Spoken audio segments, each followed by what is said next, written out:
Happy Easter.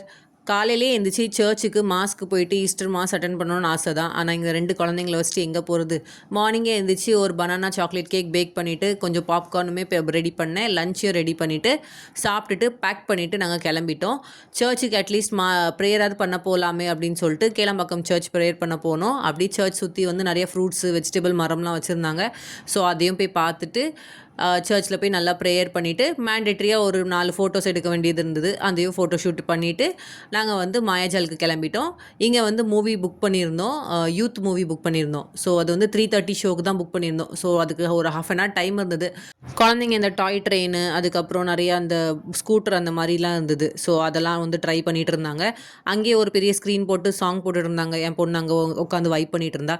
நமக்கால் தான் சும்மா நிற்காதே, எங்கேயாவது டிஸ்பிளே போட்டிருந்தாங்கன்னா போய் ஷாப்பிங்க்கு உடனே போயிடுவேன். அங்கே 2 பிரேஸ்லெட் வாங்கிட்டு நாங்கள் வந்து தேட்டருக்கு போயிட்டோம்.